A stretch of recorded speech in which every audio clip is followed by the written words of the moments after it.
Yesu asifiwe. Kwenye ulimwengu wa roho na ulimwengu wa mwili, au mwanadamu ana maisha sehemu hii, kwenye ulimwengu wa mwili lakini pia kwenye ulimwengu wa roho. Kwa hiyo kiroho, ili utoke kwenye kiwango kimoja uende kwenye kiwango kingine, lazima kuna strategies, kuna plan, kuna program, kuna project ambayo hiyo project itarun movement yako.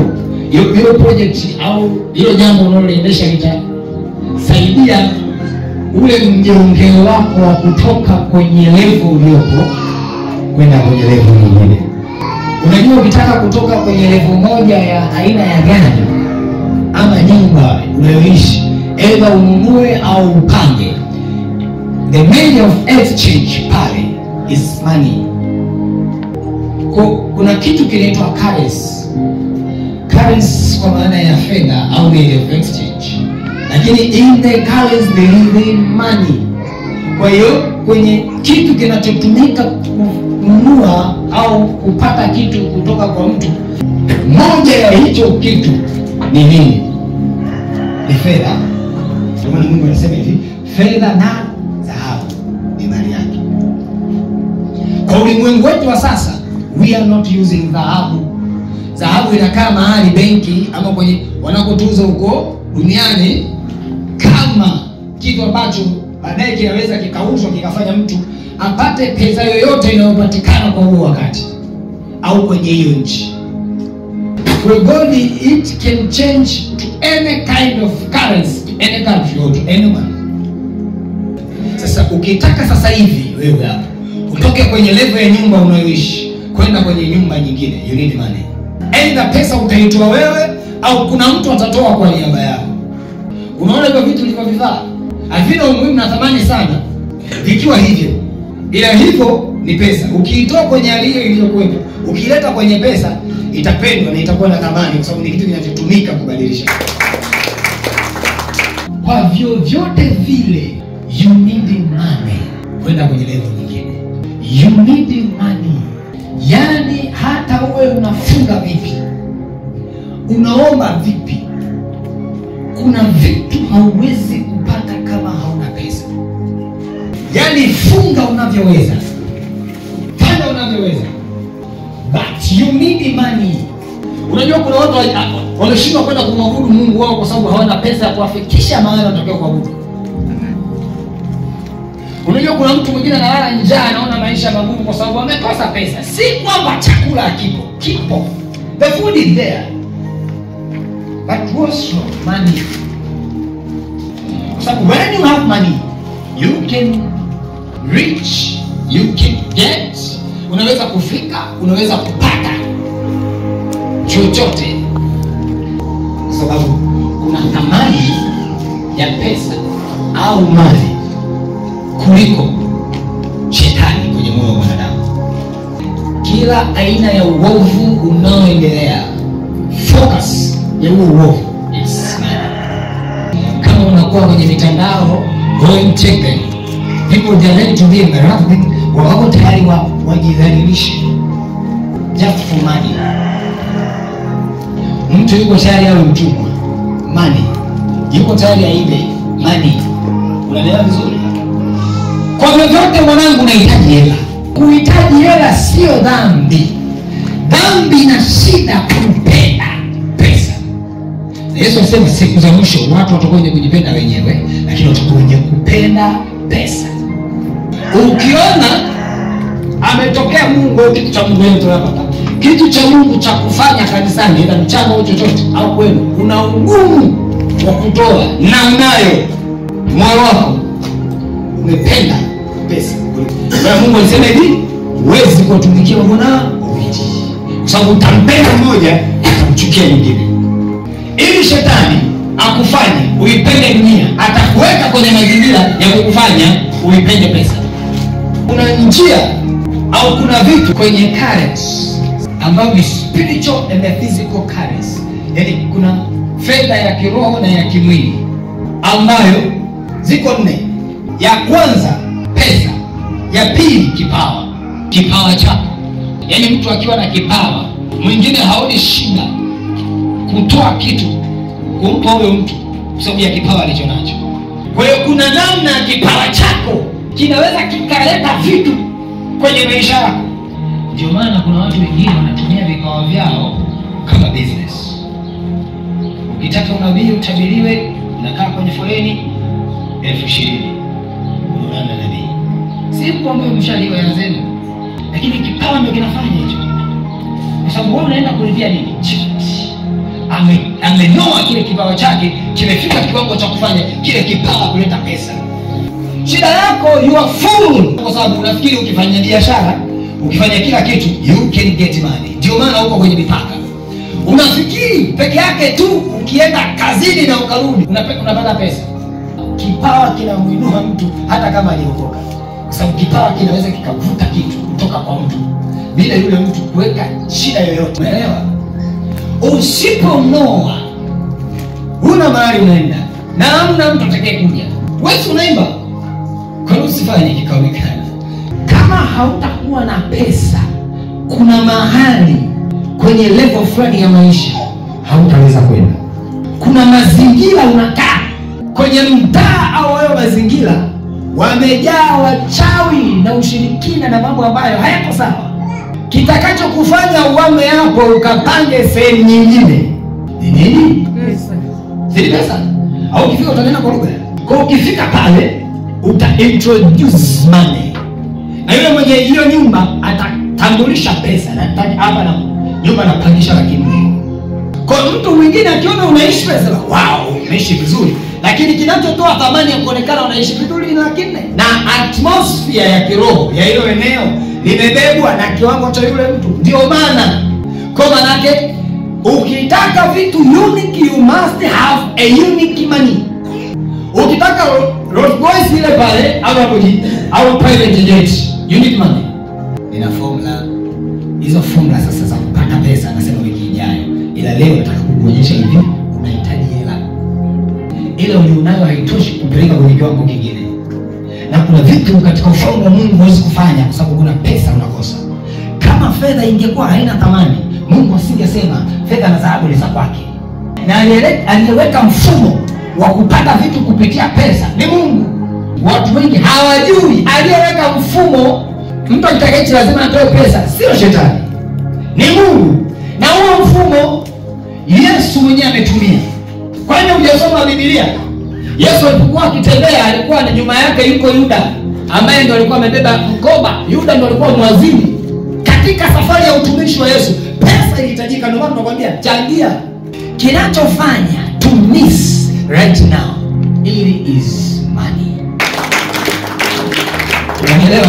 Ndio maana kuna kitu unatamani vipate lakini uvipate kwa sababu huna hela, sio kwa sababu Mungu hajataka. Kama Mungu asingetaka asingevipitisha kwenye macho yako na asingekwambia chukua. Na singekuonyesha kwamba hiki ni cha kwako.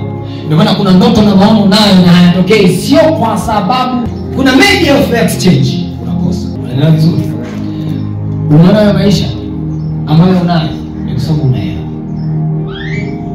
Kwa nini ni ukweli kuna aina ya heshima uipate kama una hela, si ndio? Uongo kweli. Si ni ukweli? Yesu asifiwe. Unaona heshima unayonipa wewe mimi? Kwa sababu gani? Sio kwa sababu ya pesa, kwa sababu ya kipawa. Kipawa changu kimeweza kupata hiyo heshima. Unaona niita baba kwa sababu ya kipawa. Maana kipawa ndicho nacho kinanipa heshima. Sasa pesa ina nguvu ya mabadilisho. Nguvu ya manunuzi. Umeelewa vizuri? Shetani anapata nguvu duniani kwa sababu ameshika pesa. Shetani alikuwa na nguvu ya kumwambia Yesu, nitakupa miliki yote. Kwa sababu anavyo. Watu duniani ambao wameokoka ni matajiri kuliko watu wanaoamini Yesu. Watu ambao hawako kanisani duniani ndio watu ambao matajiri kuliko watu walio kanisani. Zenu wote, iwe ni Katoliki, iwe ni Anglikana, iwe ni wapi. Wana hela kwa sababu ukilinganisha na wewe. Si ni wazi kabisa. Kaangalie tu hata ile top 10 ile 10 bora ya matajiri. Kaangalie tu matajiri wa Tanzania. Kaangalie matajiri wa Afrika. Moja kati ya kitu ambacho kinakufanya ufanikiwe wewe sio utoaji. Unatoa ulichokuwa nacho unachoweza, au utoi chote. Unatoa kitu cha ziada ambacho hauna umuhimu nacho. Ila kile cha umuhimu cha mambo yako hutoi. Huwezi kufanikiwa. Nafasi ya kutoa ambayo hiyo nafasi ikija ukiitumia maisha yako yanabadilika. Inaweza ikaja mara hii moja, alafu njia itakayokuja nayo unaweza usijue, lakini dalili za msingi huwa inakuja bila wewe kujiandaa na haujaweka mpango. Yaani kuna mazingira fulani ya mtoaji ambayo wewe hujapanga kutoa, una mipango ya kwako na vitu vya kwako, alafu ile jambo linatokea pale mara moja, alafu baada ya pale hilo jambo haliji tena na uamini tena. Kwa hiyo pale ushakosa, ushapishana hicho kitu. Kwa sababu niliposoma maandiko niligundua watu wote waliopitiwa na Mungu kwenye mazingira hayo wakabadilisha maisha yao kupitia utoaji wao. Haikuwa mara nyingi, ilikuwa mara moja. Unawakumbuka wale waliotoa ile sadaka wawili, ndugu na mwenzake, mmoja sadaka yake kubaliwa, mwingine ikakataliwa. Walitengeneza sio? Mungu alirudia mara pili tena. Mara hii unamkumbuka Yakobo, mara hii Ibrahim, mara hii ukipata nafasi ya kutoa, mahali yametengenezwa mazingira ya kutoa, give. You never know. Inawezekana ndo malaika wako. Unajua kwa nini sadaka yake ilichukuliwa? Alitoa kitu kizuri, hakutoa cha kawaida. Alitoa kitu ambacho hapa nimeishiwa. Hicho wewe huwezi. Sasa pesa inahitajika. Na kuonyesha mfano kwenye sura ya 8. Sura ya 8 sura ya kwanza nasoma. Inasema hivi: ikawa baada ya hayo alikuwa akizunguka katika miji na vijiji, akihubiri na kutangaza habari njema ya ufalme wa Mungu. Na wale thenashara walikuwa pamoja naye. Na wanawake, sikiliza, na wanawake kadha wa kadha ambao walikuwa na pepo wabaya na magonjwa wakaponywa. Nao ni Mariamu aitwaye Magdalene, aliyetokwa na pepo 7, na Yohana mkewe Kuza, wakili wake Herode, na Susana na wengine wengi waliokuwa wakimhudumia kwa mali zao. Kwa hiyo utakusema sina baada ya siku utajikuta kwenye mazingira hayo kweli. Sasa unakwenda walioponywa na kusaidiwa na Yesu Kristo, mmoja wapo alitolewa mapepo 7. Bwana Yesu sikiliza. Hao watu walimtumikia Yesu kwa kumhudumia kupitia nini? Mali zao. Unaelewa? Ila Yesu alizunguka nini? Mji akamji. Kwa hiyo ili Yesu aingie mji fulani, aende kijiji fulani, kuna aina ya watu walitakiwa watoe mali zao, money. Kwa hiyo kama wale watu wasinge support ile huduma ya Yesu asingefika. Kwa hiyo Yesu alikuwa comfortable kuhudumu na hana stress, kwa sababu kuna watu walibeba ile jukumu. Wale watu wao waliamua kumtumikia Yesu. Sasa angalia huduma ya Yesu, ili aende kijiji cha kwanza, aingie kijiji cha pili, ili aende mji wa kwanza, aingie mji wa pili. Kitu gani alikuwa anakihitaji? Mali, kwa lugha nyingine pesa. Umeelewa? Maandiko yanasema wakati mwingine alikuwa anaenda Galilaya, mara Nazareti, mara Bethlehem, mara Jerusalem. Ni miji ni mbali. Anaendaje? Anafika vipi kule? Ndio maana wale waliambia nendeni mjini, mkifika mjini mtamkuta mwanapunda. Yule punda mkimkuta mwambieni Bwana anamtaka. Maana yake yule punda alikuwa wa mtu, na yule mtu alikuwa anajua habari za Yesu. Kwa hiyo Yesu, ile andiko litimie kwamba namuona mwanapunda amepanda, mwanapunda amepanda juu ya punda. Amepanda juu ya mwanapunda. Hayo ufalme. Ule unabii uliotamkwa juu ya utumishi wa Yesu ulihitaji fedha kwa ajili ya kununua punda. Aliyenunua punda alitoa pesa, hakunena kwa lugha. Kwa hiyo utumishi wa Yesu ili aweze kuzunguka kwenye miji alikuwa anahitaji hela. Kwa hiyo hata wewe ili uweze kutoka kwenye level moja kwenda kwenye sehemu nyingine juu ya jambo lako unahitaji pesa. Na sio dhambi. Nakupa mfano mwingine. Unamkumbuka Yesu? Unajua kwa nini anafundisha hichi kitu? Vijana na watu wengi wanapenda hela. Ni kosa kupenda hela. Sio sawa. Hautakiwi kupenda. Unatakiwa uwe nazo, uzihitaji. Pesa hutakiwi kuzipa moyo. Pesa unatakiwa uzishike. Unanielewa? Kwa mikono yako. Pesa ni kitu. Pesa sio Mungu. Ila pesa inaweza ikafanywa na shetani kuwa shetani wako. Your money can be your devil. Your man can be your Satan. If your money can be held by your heart, mikono ya moyo wako ikishikilia pesa na mali ulizonazo, zile mali na zile fedha zinakuwa shetani na haziongezekani. Na shetani anatumia pesa kuwa na nguvu. Mungu anatumia pesa ama fedha ama mali ama utajiri. Sisi watu wa Mungu tunatakiwa kuwa nao. Unanielewa vizuri? Mtu wa kweli anaweza akaumwa ili atibiwe hospitalini, inahitajika pesa. Hujaisikia watu wanashindwa kuzika kwa sababu maiti inadaiwa? Hujaisikia? Ni aibu. Na kitu kibaya, maana yake ni roho ya umaskini inashikilia watu. So they need money. Ukisikia wewe sema unaona pembeni, ngoja afike kwako. Utaelewa kwa nini baba amefundisha leo unahitaji pesa. Unafeli kwa sababu yale mafundisho au masomo aliyofundisha ile siku mwalimu wewe kuwepo kwa sababu gani? Hivyo baba alikosa pesa, hujakaa darasani, umefukuzwa ada. Kiwango chako cha ufahamu hakiendani na ufaulu wako kutokana na kiwango cha fedha kilikosekana. Kuna vitu hukufundishwa.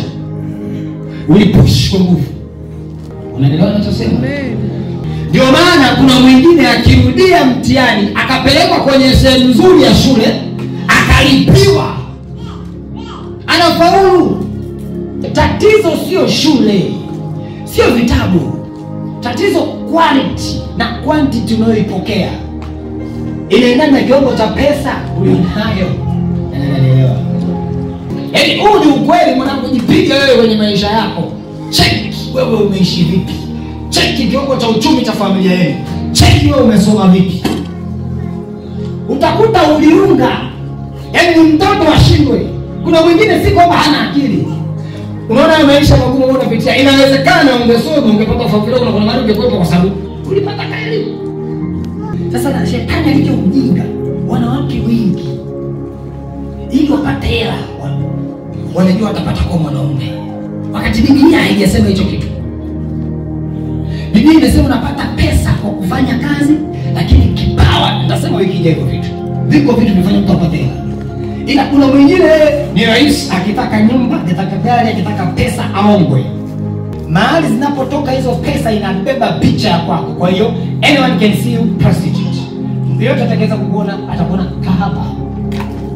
Na kwenye ulimwengu wa roho kuna poto inafunguka. Biblia inasema hivi, ukifanya kazi utakula, si ndio? Ukionga utaliwa. Ukionga hivyo hivyo. Umenielewa? Wadada tuangaliane, wadada wanawake mmeelewa? Na nyoka, yani hivi inakubidi mwambie God give me money.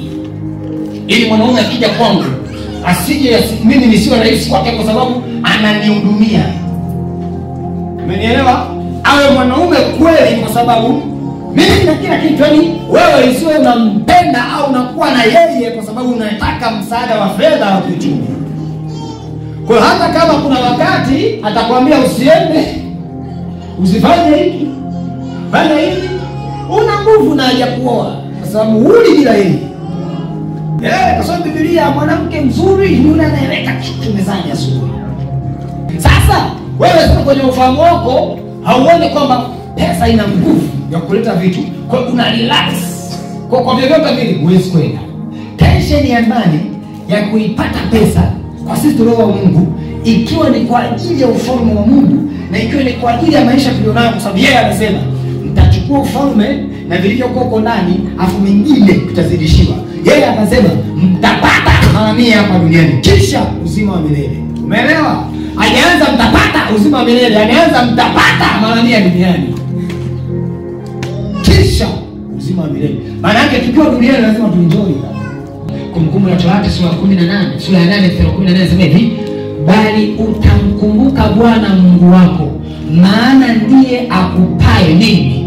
Nguvu za kufanya nini? Kupata utajiri. Wewe kama Mungu kumkumbuka mkumbuke. Jumapili uko kazini, kanisani unakuja kwa manati, utakufa njaa. Tabaki hivyo na madela na mambo yako yaeleweki. Tabaki hivyo na kajumba kako unakaa hataeleweki.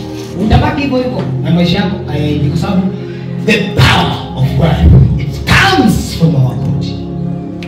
Umeelewa? Shetani hana nguvu ya utajiri kiasi kwamba akatushinda utajiri tunaomwamini Yesu. Ni kitu ambacho mimi nakipinga. Mungu amesema anatupa nguvu. Sio Roho Mtakatifu. Utajiri maana yake ni kutoshelezwa kuwa na vitu unavyovihitaji. Biblia inasema hivi, ili kulifanya imara agano la Mungu. Wewe Mungu ameweka agano gani na wewe? agano lako na Mungu, agano la Mungu umeliweka na baba zako akina Ibrahim lipi? Na kina Isaka ni lipi? Ndio sana kwenye Biblia. Biblia inasema hivi, kwa maana hekima ni ulinzi, kama vile fedha ilivyo ni ulinzi. Hauko salama mwanangu, hauna hela. Na ubora wa maarifa ni ya kwamba hekima umhifadhi yeye aliyenayo. Kwa hiyo kama fedha ni ulinzi, maana yake fedha inakuhifadhi kwa sababu hekima inakuhifadhi. Kama hekima ni ulinzi, kama vile fedha ilivyo ulinzi. Kama ilivyo fedha ni ulinzi. Kama huna hela utalala nje. Kama huna hela tumbo lako litapata vidonda vya tumbo uli. Kwa afya yako iko hatarini. Pesa ni ulinzi. Mali ni ulinzi. Kuna vitu wewe unasema ni ndoto yako, sio ndoto, ni vitu vidogo sana. Hivi kweli wewe kumuomba Mungu akupe kula wewe? Hivi kweli kupiga magoti kwa Mungu mimi nipe kodi? Kweli? Kwamba Yesu wetu ameshindwa kiwango hicho? Unakaa unaomba una stress, Mungu mimi sina hela ya kula. Mimi sina hela ya kodi, mimi sina nguo. Ni sawa tunamuomba kila kitu. Lakini kuna vitu sisi watoto wa Mungu hatutaki kuwa hivyo. Yeye alishasema sisi tunazidishiwa. Umenielewa? Kwa kule kuzidishiwa kuko wapi? Yaani ni sawa kule mtoto wa Mungu Jumapili unawaza mtatoa nini sadaka? Unawaza nitavaa nguo gani? Is that true? Sio sawa. Sio sawa. Kuna namna hela umeiona kama sio ya msingi mwanangu. Pesa is very important. Yesu mwenyewe watu walimbeba na huruma yake. Biblia inasemaje kwenye kitabu cha Luka sura ya 8 mstari wa kwanza mpaka wa 3? Anasema Yesu akapita miji na vijiji, akapita na watu waliowahudumia. Mwambie yako pesa ni kitu cha umuhimu. Ukiwa na fedha unakuwa unapata ulinzi. Ukiwa na mali na fedha, agano la Mungu wako lililowekwa na baba zako linakamilika, linakuwa imara. Mungu alimwambia Ibrahim kwenye uzao wake atawapa fedha. Sikasema hapa Mungu ndio anayewapa nini? Utajiri. Mungu ndiye anatupa nguvu ya kupata nini? Utajiri. Nani anasikia anachosema? Amina. Mungu ndio Mungu anayetupa nguvu za kupata utajiri. Sio hivyo? Wewe ndio Mungu wewe.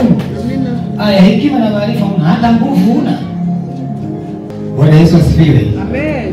Na mtu anaendelea kusema amina. Wewe utafute fedha. Yesu aliitumia fedha kufanya mambo yake ya huduma. Yesu kuna wakati alidaiwa kodi, unakumbuka? Maana Yesu ilibidi atoe hela, alipia kodi na Petro.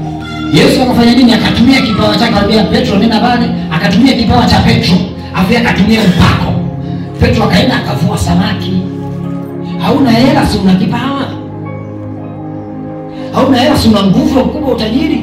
Ile nguvu ingie kwenye kipawa chako upate hela, ukishapata kuwa mtaji fanya mambo yako, rudi kwenye mambo yako kabisa. Ukiajiriwa miaka yote huwezi kufanikiwa mwanangu. Ili uwe tajiri kuna wakati unatakiwa kuacha ajira. Ili uzalishe pesa. Bwana Yesu asifiwe. Bwana Yesu asifiwe.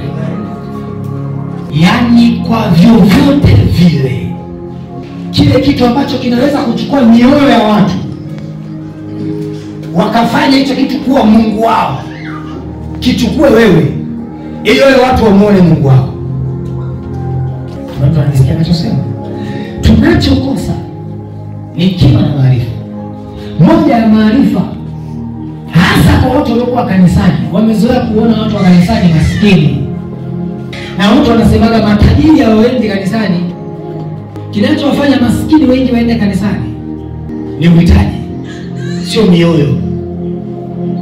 Wewe sema tajiri kuingia kwenye ufalme wa mbinguni ni ngumu kama ngamia kupita kwenye tundu la sindano. Maana yake hivi, fedha, matajiri wengi, pesa zinakuwa zimeshika mioyo yao. Sio wote, asilimia kubwa. Ndio maana hata mtu ukimwombea akipata kitu kwake anakuwa kama utajiri, anamwacha Mungu. Umeelewa vizuri? Lakini sisi tulio Mungu hatutakiwi kuridhika. Ndani yako ukiwa na ile kiu na njaa ya haki. Kiu na njaa ya haki, manake moja kati ya kitu ambacho ni haki yako utajiri. Kwenye kitabu cha Mhubiri sura ya 10 mstari wa 19, Biblia inasema hivi: kalamu hufanywa kwa ajili ya kicheko, na divai hufurahisha maisha, na fedha huleta jawabu la mambo yote. Wakati naanza nilikwambia kuna vitu wewe unamuomba Mungu, Mungu anajibu kupitia pesa. Unaelewa? Hivi unafikiri Mungu anaweza kanishusha gari pa? Tuombe. Uone. Mungu lete gari. Hapo watu washaomba hivyo. Umwambie Mungu nipe gari, kakuletea. Kama Mungu hajibu. Ila no. Mungu anatumia pesa kukupa majibu ya gari uliloomba. Umenielewa? Hiyo pesa ile kuna vitu utavitumia ili yeye aije. Kwa hiyo ataweka nguvu ya utajiri, atakupa hekima na mafundisho kupata utajiri, alafu yale mafundisho yatakusaidia kuivuta pesa, atakwambia ufanye kazi. Ukifanya kazi biashara, utapata hela, ukipata pesa ndo jawabu la gari linafanya nini? Biblia inasemaje? Yesu alikufa na maskini wetu. Wakorintho wa pili sura 8 mstari wa 9. Wafalme wa kwanza sura ya 3 mstari wa 5 na kuendelea. Biblia inaonyesha Mungu alimtokea Suleiman usiku kwenye ndoto. Suleimani akaeleza, akamtaka hekima, anataka maarifa, anataka uwezo na nini. Suleimani akaeleza, ukisoma sikiliza, Wafalme wa kwanza sura ya 3 mstari wa 5. Na huko Gibeoni Bwana akamtokea Suleimani katika ndoto ya usiku. Mungu akamwambia Suleimani, omba utakalo nitakupa. Asikiliza, Suleimani akaambiwa omba unalotaka nitakupa. Mwambie Suleimani. Suleimani akasema vipi? Umemfanyia mtumwa wako Daudi baba yangu fadhili kuu, kadiri alivyonenda mbele zako katika ukweli na katika haki na katika unyofu wa moyo pamoja nawe. Nawe umemwekea na fadhili hii kubwa, maana umempa mwana wa kuketi kijini pake kama ilivyo leo. Na sasa, Bwana Mungu wangu, umenitawaza niwe mfalme mimi mtumwa wako badala ya Daudi baba yangu. Nami ni mtoto mdogo tu, sijui jinsi nipasavyo nasikia hapo kutoka wala kuingia. Na mtumwa wako yu katikati ya watu wako uliowachagua, watu wengi wasioweza kuhesabiwa watu wala kufahamiwa. Sikiliza vizuri idadi yao, kwa kuwa ni wengi. Kwa hiyo nipe mimi mtumwa wako, angalia anachotaka sasa, moyo wa adili ni wahukumu watu wake, na kupambanua mema na mabaya. Maana ni nani awezaye kuwahukumu hawa watu wako walio wengi? Na neno hili likawa jema machoni pa Bwana, ya kuwa Suleimani aliomba neno hili. Mungu akamwambia, kwa kuwa umeomba neno hili, wala hukujitakia maisha ya siku nyingi. Sikiliza, wala hukutaka utajiri kwa nafsi yako. Ngoja kwanza. Hakuomba aishi muda mrefu Hakuomba utajiri Wala hukutaka utajiri kwa nafsi yako. Wala hukutaka roho za adui zako. Bali umejitakia akili za kujua kuhukumu. Sikiliza. Unajua mimi nimemshangaa sana Mungu. Kwa nini Mungu akasema wala hukutaka utajiri? Kwanza alianza siku nyingi. Na uhakika kila mtu ameshaiomba Mungu nipe maisha marefu. Wakati Mungu ashasema adui yako muangamize, mteketeze. Wewe umeelewa Kwa Mungu ameshazoea kusikia maombi ya namna hiyo. Kwa anajua wanadamu wengi wakija kwako wanataka hivyo vitu. Wewe hata ukiomba Mungu nilinde, teketeza maadui zangu. Mungu akaona hakika mimi niwaambia watu. Wapendeni maadui zenu. Waombeeni na wausi. Kumbe Mungu apende haya maombi. Yeye anasema ukifanya hivyo ukiwaombea unapalia ndakani kwa Mungu. Baba yenu ndio atashughulikia. Hiyo ukimbeba moyoni kwa sababu umekuumiza. Na ukimwombea Mungu muangamize huyo muondoe, kwanza aondokaje afu hafi. Yaani kiasi unaweza kumkuta na nadunda na ananawili. Kwa sababu Mungu hajibuji maombi hivyo. Na Mungu hayafurahi. Wangapi wameelewa? Umeelewa yaani hapo huwezi kuzunguka yani hapo wewe mponi. Kibinadamu anasema Mungu anataka kuniua afi. Na yeye yule anayetaka afi naye anasema Mungu anataka kuniua mimi afi. Kumbe wewe ndio unataka kumuua kwenye maombi. Kwa hiyo mnamwambia Mungu tuue wote. Hasa Mungu anawaza nikiua kila mtu ambaye anaomba kwa Mungu afe, Hata huyo aliomba mwenzake hapo watakufa wote. Dunia itakuwa haina watu kwa hiyo naomba ya kijinga kama pembeni. Yaani mimi naomba wewe ufe. Naona sasa Mungu anataka kuniua na yeye afe. Tunauana. Au yule wa kwanza atakayejibiwa ndo adui yake anakufa. Waweza siri. Kwa hiyo kuna maombi fulani utakiwa kuyaomba. Adui yako muombe siku nyingi ishi. Wewe unaonaga unapokuwa serious, kwamba Mungu nipe uhai niishi muda mrefu. Unaweka na ahadi yako vya uongo. Ukinipa uhai Mungu, mimi nitakutumikia. Kesho unaamka mzima hauna shida yoyote. Upo busy na mambo yako, ukumbuke hata kusali. Au omba utajiri. Mungu ukinipa, nitatoa afu Mungu akakupa. Na haujatoa. Unajikumbuka? Ndio maana wakati mwingine upewi. Najua kwanza utabadilisha maombi. Adui atumuombee kufa, tunamwambia aishi. Alafu aone nini ninavyobarikiwa na Mungu. Kwa nabii Yesu. Sasa Sulemani ameomba maombi. Hebu anajibuje? Mstari wa 12. Basi tazama nimefanya kama ulivyosema. Angalia. Mungu anambia nimefanya kama ulivyosema. Alafu tazama nimekupa moyo wa hekima. Nimekupa moyo wa hekima omba kama na wa akili. Hata kabla yako hapata kuwa na mtu kama wewe. Yaani kwamba kabla ya Sulemani kutokea hakutakuwa na mtu kama yeye, manake atamzidi mpaka baba yake. Akili, moyo wa hekima na akili. Mpaka baba yake anamzidi. Alafu wala baada ya kwako hata inuka mtu kama wewe. Hata inuka mtu anayeweza kuhukumu kama Sulemani. Yaani hapo yale sio ya kwanza mpaka leo. Mbona Mungu kama Sulemani? Mungu amempa kitu, alafu Mungu akaweka mipaka kwamba wewe ndio level yako ya juu. Hamna atakayezidi hapo. Hata baada yako hakuna mtu duniani atakuwa na hekima kuliko Sulemani. Haipo. Na mambo yale usiyoyaomba nimekupa. Mali na fahari. Hapo. Na mambo usiyoyaomba Mungu amekupa nini? Mali na fahari. Kumbe kuna mali na fahari. Hata hapata kuwa na mtu na nani? Na mtu. Katika wafalme kama wewe siku zako zote. Nawe katika siku Sulemani ambazo atakuwa yuko hai, hakuna kuwa na mfalme ambaye atamzidi Sulemani. Ndio maana wafalme walikuwa wanatoka mahali tofauti, wanaenda kuangalia hekima za Sulemani. Mpaka queen wa Ethiopia, queen wa Sheba, akaenda kuangalia kwa Sulemani. Huyu jamaa bwana ana hekima ya ajabu. Hakuna tajiri atakayeweza kuvuka utajiri wa Sulemani. Mungu akampa Sulemani mali, akampa na hekima. Watu wakawa wanaenda kwake. Mungu aliachilia fahari, maana yake nguvu ya kuwa mtu mkuu, nguvu ya kuwa tajiri. Akampa na mali. Kwa nini? Jamaa ameomba hekima, ameomba ufahamu, ameomba maarifa, ameomba namna ya kuamua watu. Mungu ambaye ukiamua watu ukiwa maskini wewe utakufa. Hekima ya maskini haina nguvu kwenye jamii. Hata kama una busara kwenye familia utasikia huyu ana mwisho, tulia kwanza. Akitokea mtu anavishiriki akisema hapa nimesema hivi. Hata kama kuna mkubwa atanisikiliza. Mungu wa mbinguni yeye ndo aliamua kumpa mali, kumpa utajiri Sulemani. Kwa nini? Hekima singetosha tu? Kujua kuamua watu singetosha tu? Kwa nini alimpa mali? Kwa nini alimpa pesa? Mawazo ya maskini hayana nguvu. Elia nabii kwenye Biblia ana upako, ana neno la Mungu.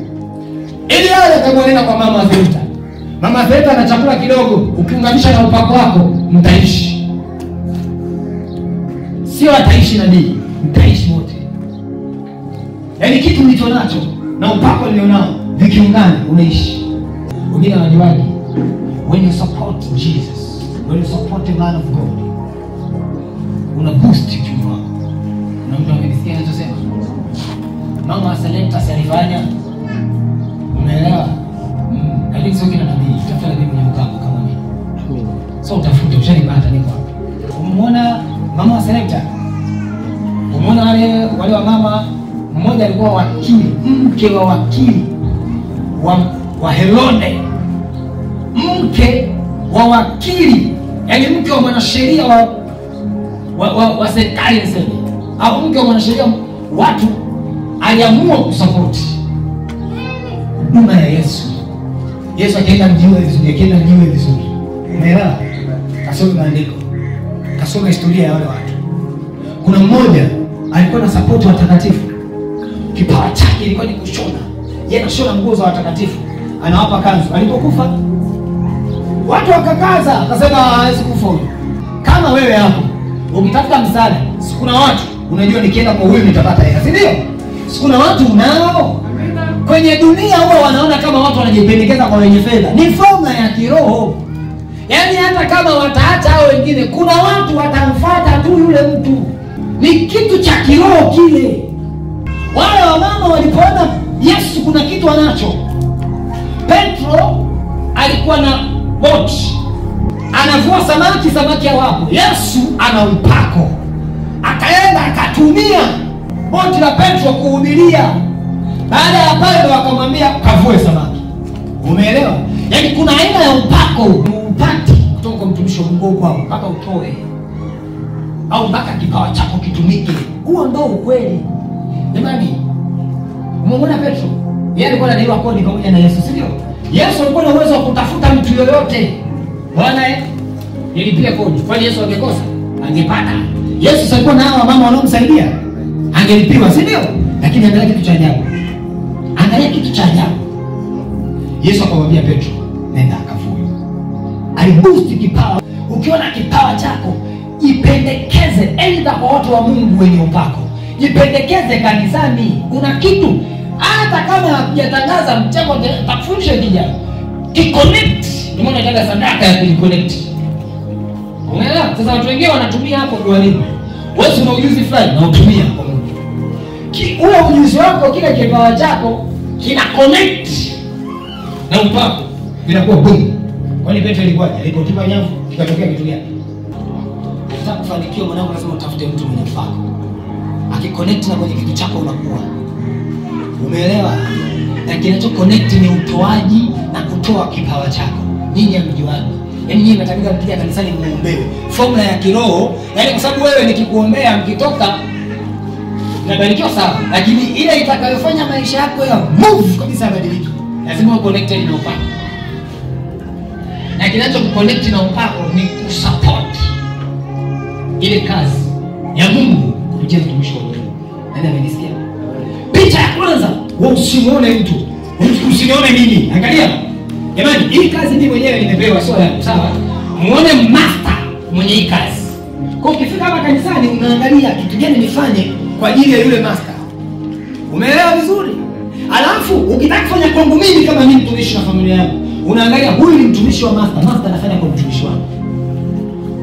Umeelewa picha nayokupa?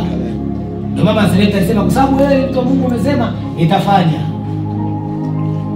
Na mazingira hayo hayawagi rahisi. Hayawagi rahisi.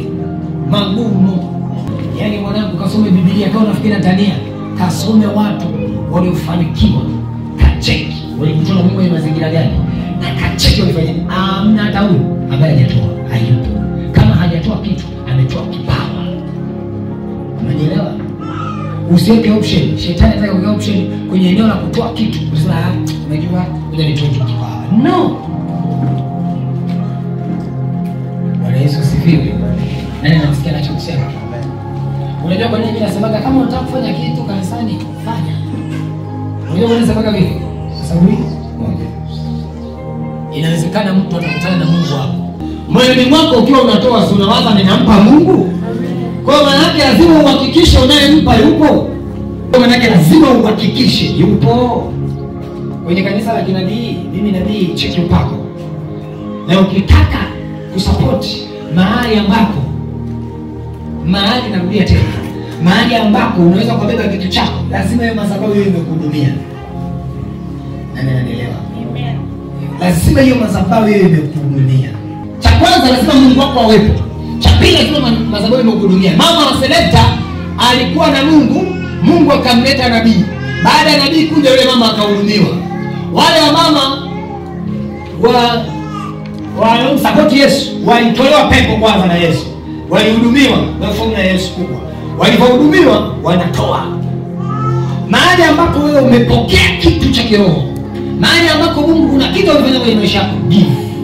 Maana Biblia tufungu la 10 hautoi popote. Kwa lugha nyingine fungu la 10 ni kama chakula cha Mungu anayekuhudumia kwenye hiyo madhabahu. Kwa ukiwa na support kitu, make sure yuko Mungu pale. Nani kanisikia hicho kusema? Sasa angalia kitu kingine cha ajabu. Unaona hiyo support? Unaona hiyo vitu? Ni nini? Pesa. Si ndio? Toa kwa watumishi, toa kwenye huduma. Wewe nyumbani kwako si una mahitaji? Si una familia, una watoto, labda una mke au una mume, si ndio? Si kuna watu wanahudumia, si ndio? Maana yake ukikosekana pesa, wale watu wanakosa huduma, si ndio? Kwa fedha ni muhimu mpaka hapa, si ndio? Tunaelewana? Kijana na unanisikia leo hapa, unanielewa vizuri? Fedha kwa sisi tuliookoka ni dhambi kuiweka moyoni, ila sio dhambi kuitafuta. Walokole au watu wanaenda kanisani ni wavivu. Wanafikiri kuwa matajiri na kuwa na fedha ni anasa. Wanabeba aibu ambayo si sawa tukio kuibeba. Nani anasikia? Kwa hiyo kuanzia sasa au kuanzia leo, macho yako na ufahamu wako ukiona pesa, ona ni jawabu la mambo yote. Kwamba kuna maombi na kuna vitu hauwezi kupata, ni lazima hela ikusaidia kupata. Ndio maana Mungu akasema natakaye tumikia mali na mimi, yaani ikiwa mali na Mungu, hamna anaweza akasema nitaenda na vyote. Lazima atamchukua mmoja, mwingine atamchukia. Maana yake kama moyo wako utapenda pesa, maana yake moyo wako hautakuwa kwa Mungu tena. Pesa itakuwa Mungu kufanya. Utakuwa uko tayari kudanga, uko tayari kuiba, uko tayari kuongwa ili upate pesa. Yaani utakuwa uko tayari ili ulale na mtu upate hela, kwa sababu moyo wako umeshika mali.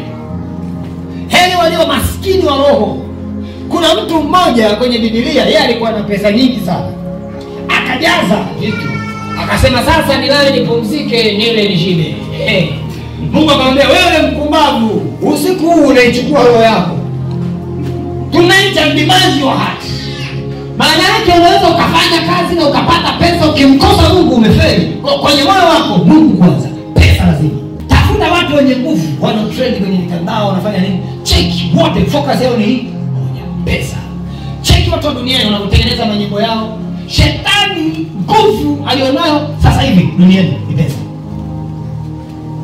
So Satan, his own the purchasing power.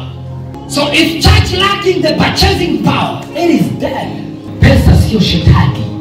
Shetani anatumia nguvu ya manunuzi, nguvu ya matumizi, nguvu ya kumiliki mali, kucontrol watu. Ndio maana watu wako tayari wavae nguo za aibu. Watu wako tayari wafanye vitu vya hovyo, wapoteze heshima yao. Watu wako tayari wakeshe kwenye mambo ya mitandao. Mtu yuko tayari aende kwa mganga apate hela. Mtu yuko tayari ajiuze apate hela. So you need money. Alafu unahitaji gospel. Kwa injili ikiwa vizuri kwako na mambo ya uchumi yakiwa sawa, tunaingia mbinguni. Amen. Au nataka na wewe ukiingia mbinguni ukaombe, ukawa umeomba kama yule aliyekuwa pale. Wale sasa sana. Haiwezekani. Ili neno umeingia mbinguni, duniani ni tajiri. Biblia inasemaje kwenye Kumbukumbu la Torati 8:18 anasema hivi, ataimarisha. Mungu ndio Mungu anayetupa utajiri, lakini anaimarisha agano aliloagana na baba zetu. Baba zetu katika roho, Ibrahim alikuwa tajiri, kaingia mbinguni. Yule maskini amekaa kwenye kifua cha nani? Haifaidii ukao unaingia mbinguni alafu duniani umeteseka. Huyo ndo anaenda kupumzika milele. Kama mbinguni watu wanaenda kupumzika milele, alafu na mbinguni wanatuambia sisi tunaishi maisha ya mbinguni tukiwa duniani.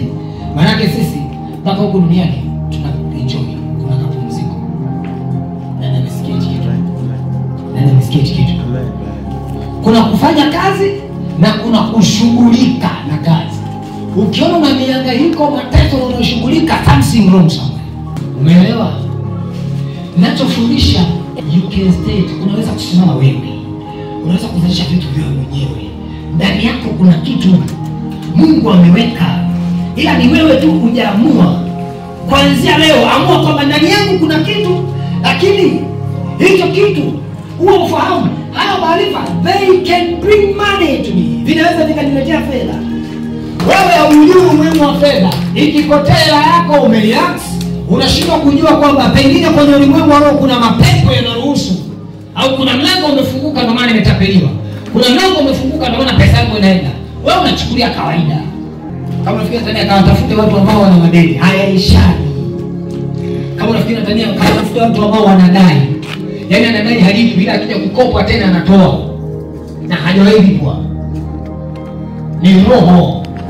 Wewe unifanya huruma, utakufa maskini.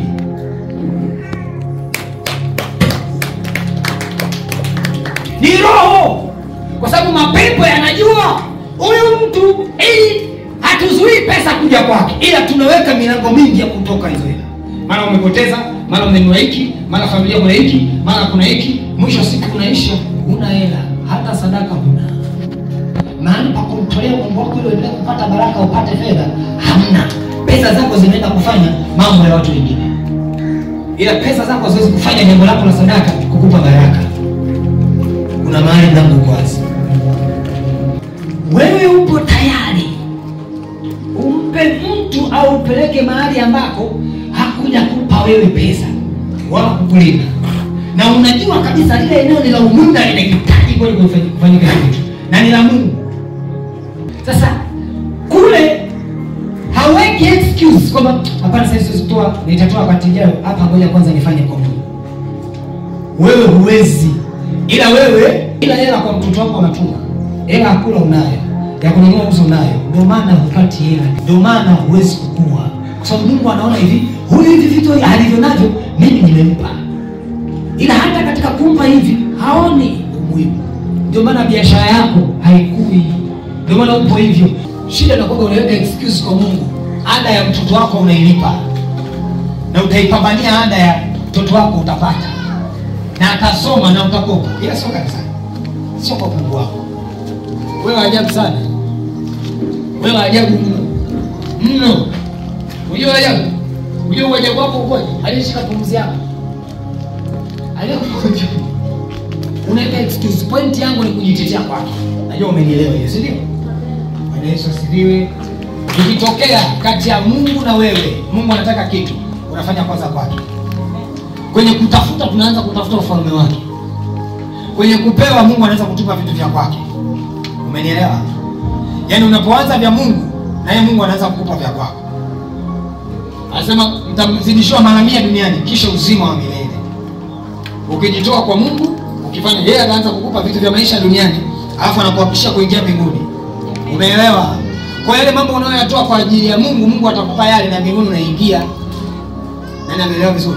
Kwa Mungu ukiweka vya kwake priority, anaanza kukupa yeye vya kwako. Ndio maana sisi watu tukiwa nikatoa wanashuhudia. Ila wewe hujui kwa sababu moja, huna. Na kwa sababu huna huoni. Ndio maana naambia ukiwa unatoa usimuone nabii, muone Mungu. Ukiwa unatoa usione kanisa, muone Mungu. Hutaona shida. Kama moyo wako utamuona Mungu, hautaona shida kutoa chochote. Hautaona shida kutoa pesa yenye gharama yoyote, hata kama una majukumu. Kwa hiyo unamwona Ana ameenda madhabahuni, ametoa pesa, ametoa kila kitu, lakini hajapata mtoto. Ndio wewe unaenda kila siku hivyo hivyo, ndio maana upate majibu, na inaua ile nguvu yako ya kutoa. Ila siku alipoenda moyoni, alipoona kwamba nikitoa nitapata, akaenda na moyo, na moyoni mwake akaona, akasema, Bwana, namtoa mtoto utakaye nipa. Ukinipa huyo mtoto nitamuweka kuwa mnadhiri wako. Mungu akampa mtoto. Ana alipata mtoto, vitu vyake vilifunguka ule upako siku ile aliyoomba pale madhabahuni. Kwa sisi tuliokoka ndio njia pekee ya kupata utajiri. Anayetupa maarifa ni Mungu, anayetupa nguvu ni Mungu. Njia mojawapo ya kupokea kwa Mungu ni kutaka vitu kwa Mungu kwa kuviona kiroho na kutoa kile ambacho Mungu amekupa. Ukitaka level nyingine ya uchumi, give. Hauwezi kwenda level kubwa eti ukiwa unatoa fungu la 10 tu. No. Unanielewa vizuri? Kuna namna mnatakiwa uende extra. Lakini kabla ya kwenda extra lazima uone pale kuna gap unataka kuliziba. Alafu wewe ndio unaenda kuliziba lile. Ila kabla hujaenda lazima kuna kitu umeona. Sadaka yako Biblia inasema unapotoa unaiweka hazina wapi? Mbinguni. Mbinguni kule yuko nani? Si Mungu. Kwa maana yake ukiweka sadaka yako Mungu anafanya nini? Anaiona. Sisi watumishi wa Mungu ni moja kati ya watu ambao ni ishara ya kujua sadaka yako imepokelewa au la. Kwa vyovyote vile lazima nitazungumza. Ukiona unapotoa kiwango cha kutoa kitakuwa sio issue. Hata ukiambiwa milioni 10 hutaona milioni 10. Utaona kile unachokitoa unaenda kupokea kikubwa kuliko unachokitoa. Ndio alichokiona Ibrahim. Ibrahim anaona nikimtoa mtoto nitakuwa na watoto wengi kuliko wale. Mama wa Selepta aliona akitoa atapata chakula na ndio yule wewe ukija kutoa afu kama unaona nilichoshika huko manake mimi nitafanya nini? Nitakupa. Nakufundisha hapo kwenye imani. Imani ni kuwa na uhakika. Imani ni kuwa na uhakika wa mambo unayotarajia kutokea.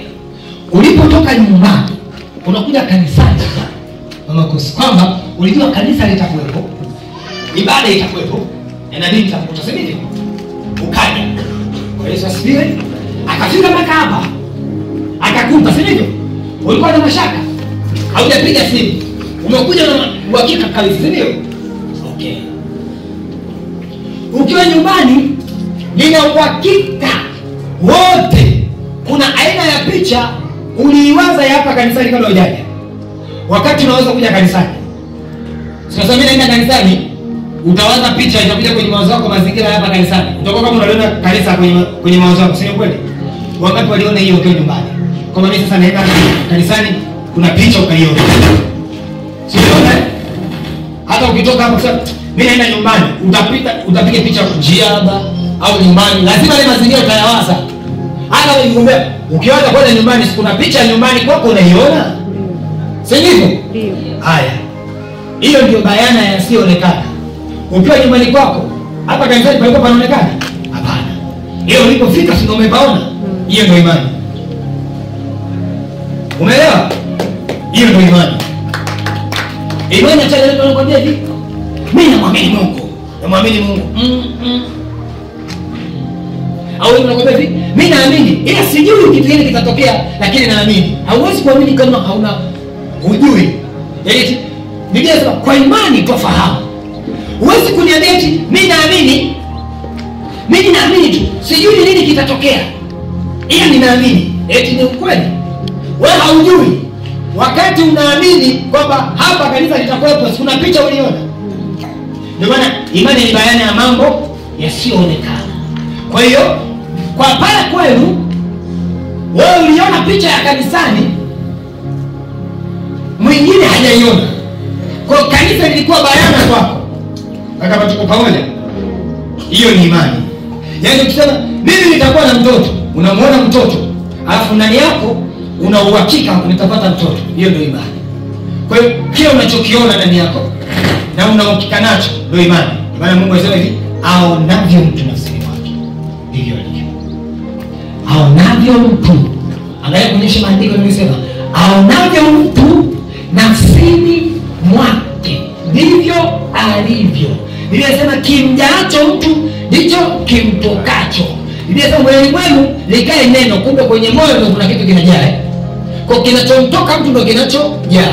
Kwa kile kinachotoka unachokiona moyoni mwako ndicho kilichojaza moyo wako. Na Biblia inasema kwa moyo mtu huamini. Kumbe moyoni mwako unatakiwa ndio kuamini, ndio unataka unapata hiyo picha moyoni mwako. Na ila imani unaipata vipi? Maana yake kuna maneno na kuna vitu utavisikia, si ndio? Ndio vitakupa nini? Hiyo picha. Ndio vitaujaza nini? Moyo wako. Na ndivyo utakavyojiona wewe.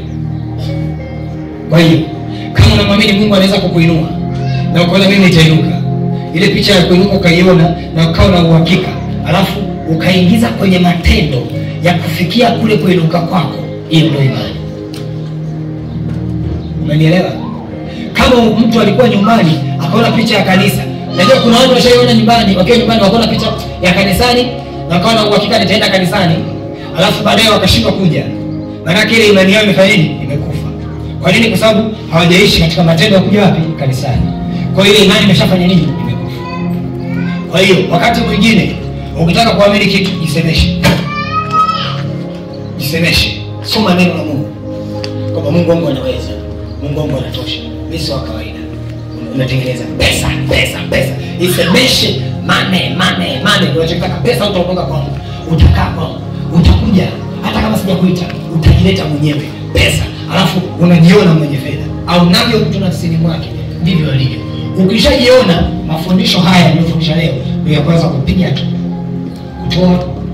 Kwa kama nimefundisha mtu akiona mimi nikitoa hapa nafanikiwa, ukienda kutoa utaanza kuona mabadiliko. Umeelewa nilivyoelezea imani? Umeelewa leo Wewe imani unaweza kusema mimi na imani unaona nini ndani yako? Mimi na imani una uhakika gani? Uhakika wa picha unayoiona ndani yako ndio imani. Umeelewa? Kutoka kwenye kile unachokisikia. Kutoka kwenye kile unachoonyesha. Ndio maana tunaweka shuhuda hapa kuboost imani ya mtu. Ndio maana Mungu akikutendea lazima ushuhudie ili kwamba mtu mwingine aamini huyu Mungu anaweza kufanya. Ataona huyo amebarikiwa, ameponywa. Kumbe na mimi nikienda nina uhakika nitaponywa. Sababu nimesikia na kuona shuhuda. Na ni yangu ikatengeneza imani. Na nikaona picha ya uponyaji wangu. Umeelewa vizuri? Mungu alibariki neno lake.